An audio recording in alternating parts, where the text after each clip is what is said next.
What's up, guys? Mickle here, and the SEC is ramping up their crypto enforcement big time and is now going after Binance.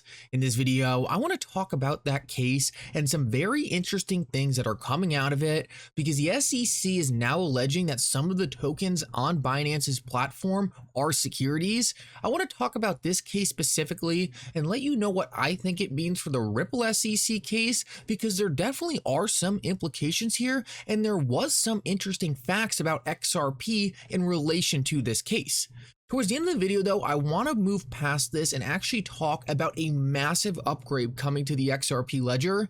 Now, this is something that was completely unexpected for me, but I think it is going to completely change the game and be extremely bullish for XRP's price going forward. Guys, this is super exciting. I think we are entering a new era for the XRP Ledger. Make sure to stick around to the end of the video to see that. This is something you need to see. Like always, your support means so much to this channel. Make sure to take a quick second to like this video and subscribe to my channel. It's really going to help me out so much. Also, if you ever need a good place to buy some XRP or the Flare token, make sure to check out my favorite exchange Uphold down in the description of this video. With that said though, let's jump right into it, and I hope you guys enjoy the content. So I want to start out this video and talk about the SEC's newest case against Binance, because this thing is absolutely fascinating and is going to have huge implications for the entire cryptocurrency industry. So I want to start off and say that I have read a ton of legal opinions on this so far, and from my understanding, based on what I have seen, I am pretty sure this is mostly just the SEC trying to get more control of the cryptocurrency industry. Now, the SEC, just like they did in the Ripple case, brought some tough charges, things like money laundering, things like commingling funds, but based on the information I have seen, it really looks like a lot of these claims the SEC is making about these sketchier activities happened a long time ago and they're not really happening anymore at Binance.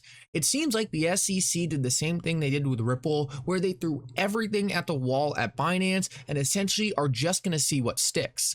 Now, one of the more interesting things the SEC is doing here is they're actually trying to freeze Binance from trading assets before this case is actually ruled on. It's called a preliminary injunction. Now, this is something John Deaton has actually commented on in the Ripple SEC case and has always said it was fascinating that the SEC didn't seek to do this. John Deaton has said multiple times this is because the SEC deep down knows that XRP really isn't a security, so they can't stop Ripple from actually selling it because the SEC isn't even that confident in their own case.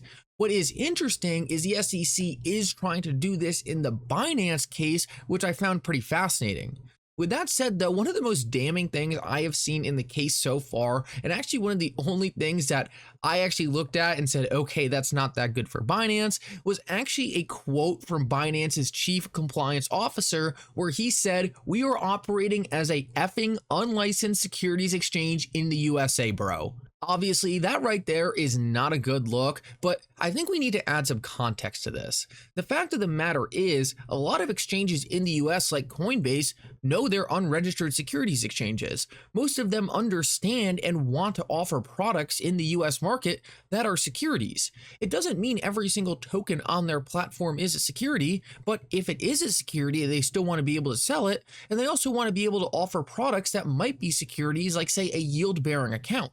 So just because Binance is saying, hey, we're operating as an unlicensed security exchange in the USA, it doesn't really give all the context to what's going on here, because as we know with Coinbase, Binance might have been trying to register for the last 5 years, just no one will let them. So they're not saying, hey, we're purposely doing this illegal. They're just saying, because regulators won't give us the information we need to register, this is what's happening to us. Now, with all that said, we did see a very, very strong response from Binance, which I definitely liked a lot. Like I said, the SEC threw a lot of claims at Binance, but at the end of the day, there's really not anything there that looks recent or looks that damning, other than things that are just kind of up in the air. Like, we all know that it is not clear at all what's a security and what's not, and one of the SEC's main claims is you are trading illegal securities. Now, obviously, Binance is a cryptocurrency company. They're going to sell cryptocurrency. So if one of the SEC's main points for why Binance is operating illegally today is because they're selling cryptocurrencies, well, obviously they couldn't do much about that. Binance actually said in a statement, Rather, the SEC's actions here appear to be in service of an effort to rush to claim jurisdictional ground from other regulators, and investors do not appear to be the SEC's priority. Because of our size and global name and recognition, Binance is an easy target now, caught in the middle of a US regulatory tug of war. Now, this is something the SEC has been guilty of forever now. It is something the XRP community has called them out on, and almost every other cryptocurrency company. So the fact of the matter is, that was a pretty easy stance for Binance to take. It was obviously going to be popular, but I really do kind of agree this is what's happening. Now, let me just say, obviously, some sketchy things could have went on behind the scenes with Binance. I don't know all the information. I'm sure the SEC doesn't even know all the information, but from what I am seeing, this really does look like an attack on Binance and an attempt for the SEC to gain more jurisdiction. Now, one of the more sketchy things that makes me a little bit concerned about Binance is the fact that Brian Brooks, who's someone I respect in this space a lot, actually joined Binance as their CEO in the US. He was there for like a week or something and then left. That makes me think there might be some things going on behind the scenes that aren't necessarily in compliance, but we're just going to have to see. For now, most of these claims kind of look like what they did with Ripple, where they just threw a bunch of really bad stuff at Binance, and then we find out most of it wasn't actually really true. We're going to have to see. Now, the SEC did claim certain tokens on Binance's exchange were also securities, such as BNB, BUSD, Sol, ADA, Matic, Filecoin, Atom, Sand, Mana, Algo, and AXS. Now, obviously, what the SEC is trying to do here is backdoor regulation. They're trying to claim all these different tokens are securities without the projects actually getting to litigate these issues themselves. Pretty notable is ADA is now on here, and then we have File and Algo, which have already been claimed by the SEC, are securities. So we just see the SEC once again going after Binance and then throwing all these other tokens in there. Now, one thing that I think is notable is XRP is not on this list, which I think really just shows the confidence in their case against Ripple right now. If the SEC thought they were about to win big and make the claim that XRP was a security and they thought we have this in the bag, obviously XRP would have been on here because it would have made all the other claims seem stronger. They could have just said when they got a win in that case, hey, by the way, we just won on the XRP claim, so we're probably right on the others as well. Instead, the SEC is choosing to ignore XRP here, which I think is bullish for Ripple and XRP going forward. And then also significant is the fact that taking on Binance is going to be a massive case. It's going to take a ton of the SEC's resources. So obviously, this is going to make them a lot more hesitant to appeal a decision in the Ripple case or even take the Ripple case to a jury trial. The SEC only has so many resources. They are now ramping up cases against Binance and Grayscale. I have a feeling this is another great indication that the Ripple SEC case is essentially done. Now, I want to finish this video off and talk about a very exciting update coming to the XRP Ledger, and that is smart contracts via hooks. Now, for a while, I was under the impression that hooks would be added to the normal XRP Ledger, but it seems like what is going to happen is the XRP Ledger is actually going to be forked and hooks are going to be on a separate ledger.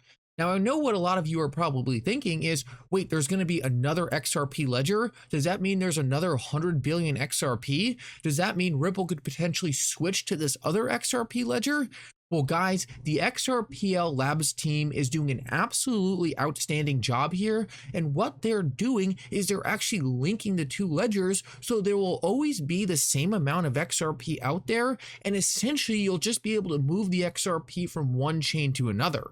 Now, it is a lot more technical than that. I don't have the ability to actually get into how it works in the 2 minutes I have left for this video, but let me just tell you, I think this is an absolutely genius move by the XRPL Labs teams. The reason why I think this was such a genius move is because there is a massive dilemma in blockchain right now where you want to add as much features as possible like smart contracts and programmability, but you don't want to slow down the blockchain.